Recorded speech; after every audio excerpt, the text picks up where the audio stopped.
I bet এই 5টা VS code extension যেগুলো জানার পর তুমি এগুলোকে রেগুলার ইউজ করবে তোমার ভিএস কোড কাজের জন্য।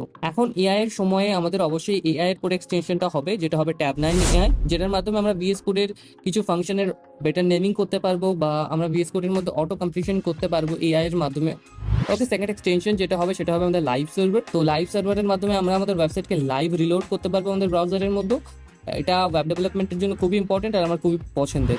ওকে, থার্ড এক্সটেনশন যেটা হবে প্রিটিয়ার, যেটার মাধ্যমে আমরা আমাদের কোডকে ফরম্যাট করতে পারবো সুন্দরভাবে।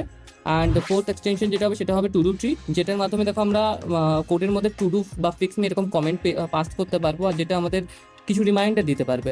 অ্যান্ড ফিফথ এক্সটেনশন যেটা হবে সেটা হবে আমাদের ম্যাটেরিয়াল আইকন থিম, যেটার মাধ্যমে আমাদের দেখো ভিএস কোডের নর্মাল আমাদের কোডের আইকনগুলো কিছু এরকম যেগুলোকে আমরা খুব সহজেই বুঝতে পারবো না। তো এটা ইনস্টল করার পর আমরা খুব সহজেই এই আইকনগুলোকে ডিফারেন্সিয়েটেবল করতে পারবো। আর যদি একটা বোনাস এক্সটেনশন দিয়ে লাস্টে তাহলে সেটা বলতে পারো ইন্টেলিজেন্স। তো এই এক্সটেনশনগুলো কেমন লাগলো অবশ্যই কমেন্টে বলো।